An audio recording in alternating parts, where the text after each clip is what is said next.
이 광야에서의 이스라엘 백성들이 마음이 완고해졌다라고 하는 증거로 다윗이 내세운 것은 바로 이들이 하나님을 시험했다라고 하는 것입니다. 히브리서 3장 9절 말씀을 우리 한 목소리로 같이 한번 읽어볼게요. 히브리서 3장 9절 시작. 거기서 너희 열조가 나를 시험하여 증오하고 40년 동안 나의 행사를 보았느니라. 아멘. 하나님은요, 하나님께서 지으신 창조물에 대해서 하나님이 시험을 하시는 분이십니다. 창조물에게는 절대로 시험을 받으시는 존재가 아니라는 것입니다.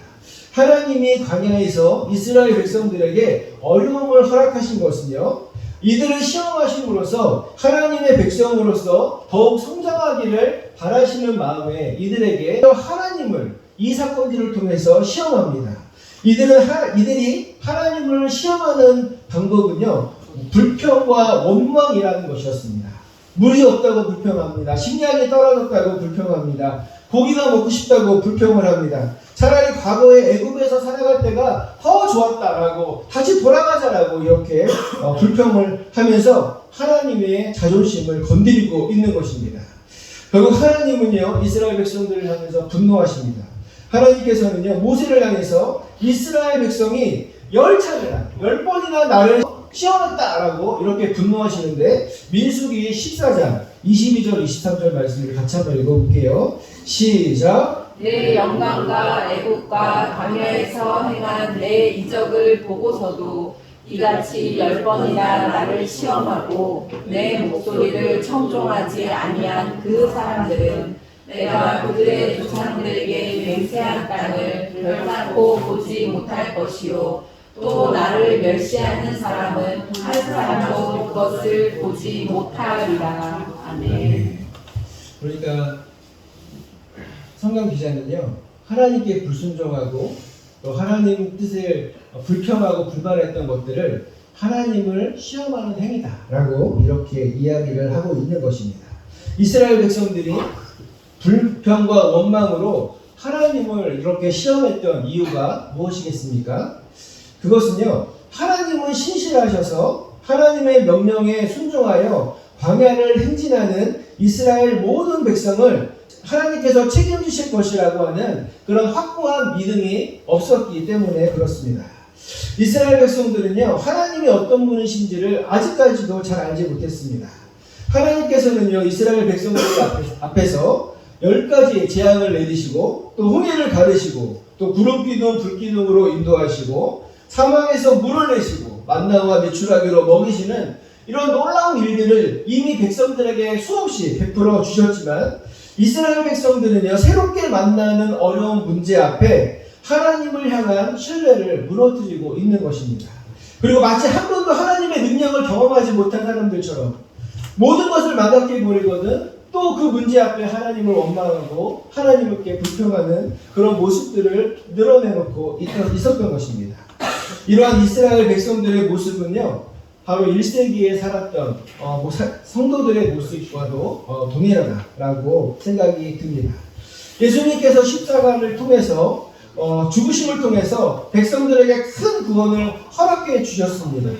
이제는 박해 앞에서 또 여러 가지 불편함 때문에 그리고 교리적인 문제 때문에 율법주의 유대교로 다시 돌아가려고 하는 유혹에直面했을 때 예수님을 버리려고 하는 그런 유혹들에 흔들리는 모습들 속에서 지금 너희들이 모세가 이끌었던 이스라엘 백성들과 다를 것이 없다라고 이렇게 경고를 해주고 있는 것입니다. 이것이 1세기의 성도들이 하나님을 시험하고 있는 방법인 것입니다. 그러면 현대에 살고 있는 우리들의 모습은 어떻습니까? 우리들은 정말 신실하신 하나님을 너무 신뢰해서 더 이상 아무런 시험도 하지 않으실까라고 이렇게 생각을 하십니까? 우리는요, 경제적으로 조금만 힘들면 하나님을 원망합니다. 어려운 문제 앞에 놓이게 되면 이것을 통해서 하나님이 어떻게 인도하실까라고 이렇게 신뢰하는 마음으로 기대하는 마음을 갖는 것이 아니라 왜 나에게 이러한 시험을 허락하신 것이냐며 하나님께 불평을 늘어놓습니다. 히브리서 기자의 말을 빌리자면 이런 모든 것들이, 이런 모든 불신앙의 모습이 모두 다 하나님을 시험하고 있는 것이다 라고 말씀하고 있는 것입니다. 기자가 그리스도인들에게 권면하고 있는 것은요, 흔들리지 않는 굳건한 믿음을 소유하기를 소망하고 있는 것입니다. 불평과 원망으로 하나님을 시험하지 말고 신실하신 하나님을 끝까지 신뢰하고 믿음을 지켜라 라고 하는 것이 히브리서 저자가 지금 성도들에게 하고자 하는 아주 중요한 메시지가 되는 것입니다. 나중에 다시 말씀드리겠지만요, 히브리서는요, 믿음을 굳건히 지키라 라고 하는 이런 강한 그런 말씀을 주문하고 있는 것이 히브리서의 가장 주제가 되는 말씀이다 라고 이렇게 아시면 될 것입니다. 심지어는요, 히브리서 11장에는요 우리 믿음장이라고 해가지고 처음부터 끝까지 믿음을 지켰던 우리 그 고대의 조상들의 이름을 열거하면서 너희들도 이렇게 믿음을 지켜야 한다라고 이렇게 이야기해 줄 정도입니다. 우리 히브리서 11장 6절 말씀을 우리 같이 한번 읽어보도록 하겠습니다. 시작. 믿음이 없이는 하나님을 기쁘시게 하지 못하나니 하나님께 나아가는 자는 반드시 그가 계신 것과 또한 그가 자기를 찾는 자들에게 상 주시는 이심을 믿어야 할지니라. 아멘. 하나님을 기쁘게 하기 위해서는요, 반드시 우리가 믿음을 굳건하게 지켜야 한다라고 이렇게 설명해 주면서 히브리서 기자는요, 히브리서의 내용들을 이끌어 가고 있는 것입니다. 그런데 여러분, 정말 우리가 여러 가지 상황들이 주어지는데 이 모든 상황 가운데서 하나님께 감사할 수 있는 것이 정말 가능한 일이겠습니까? 정말 이 고난 속에서 믿음을 지킨다는 것은요, 여간 쉬운 일은 아닐 것입니다. 하루에도 몇 번씩이나 약해지고 또 불평하는 마음이 우리들 마음속에서 일어날 때가 너무나 많이 있습니다. 혼자서 온전한 신앙의 삶을 살아간다는 것은요, 거의 불가능한 일이다라고 이야기를 해도 전혀 이상한 말은 아닐 것입니다. 하나님을 떠나고자 하는 마음이 들 때, 차라리 예수를 부인하고 이제 좀 편안한 삶을 살아볼까? 박해 없는 삶에서 삶을 한번 살아볼까라고 하는 그런 생각이 들 때, 끝까지 그래도 나는 나의 주인이시고 큰 구원을 이뤄주신 예수 그리스도를 믿어야 돼 라고 이렇게 신앙을 확고하게 지킬 수 있는 방법은요, 성도들이 매일 피차 서로 권면하면서 아멘. 서로의 신앙을 세워주는 것입니다. 아멘. 히브리서 3장 13절 14절 말씀을 같이 한번 읽어볼게요. 시작. 오직 주이라 너는 그 안에 매일 피차 권면하여 너희 중에 누구든지 죄의 유혹으로 완고하게 되지 않도록 하라. 우리가 시작할 때 확신한 것을 끝까지 견고히 잡고 있으면 그리스도와 함께 참여한 자가 되리라. 아멘. 언제부터 서로 피차 권면하라고요? 오늘이라 일컫는 오늘이라고 일컫는 동안.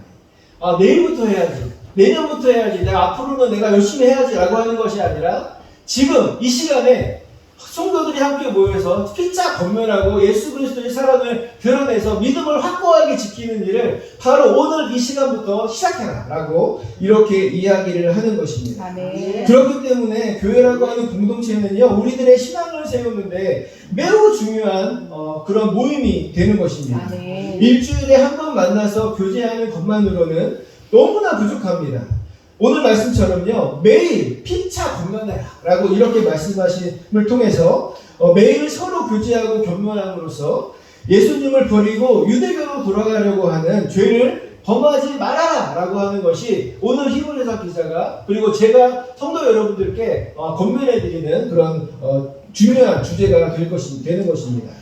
또한 교회 안에서의 교제는요, 그저 농담만 주고받으면서 또 음식을 나눠 먹으면서 웃고 떠드는 것으로 끝나서는 안 됩니다.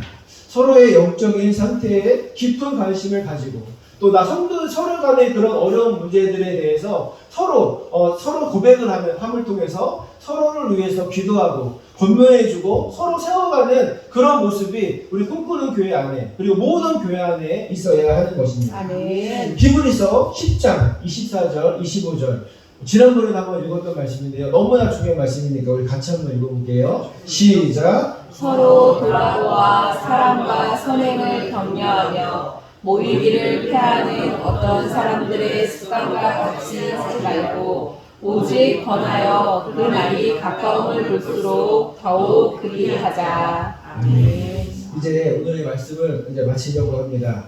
우리에게 원망과 불평이 있다는 것은요, 그것은 아마도 내가 아직 하나님을 온전하게 신뢰하지 못하고 있다는 증거다라는 생각이 듭니다. 그것은 하나님을 시험하고 있다는 것이고, 또 하나님을 시험하지 못하고 있다는 것은 하나님의 신실하심을 온전히 믿지 못한다라고 하는 의미가 될 것입니다. 하나님을 시험하여서 가나안 땅에 들어가지 못한 이스라엘 백성을 우리들도 교훈으로 삼는 시간이 되었으면 좋겠습니다. 예수님이 이루신 큰 구원을 확실하게 믿고 신실하신 하나님을 절대적으로 의지하는 하기로 다짐하는 시간이 되었으면 좋겠습니다. 또한 교회라고 하는 공동체를 주신 하나님께 감사 드리는 시간이 되었으면 좋겠습니다. 서로 교제하고 권면하여서 서로의 믿음을 세우고 서로에게 힘이 되어주는 이 꿈꾸는 교회 모든 성도들이 되시기를 주님의 이름으로 축원드립니다.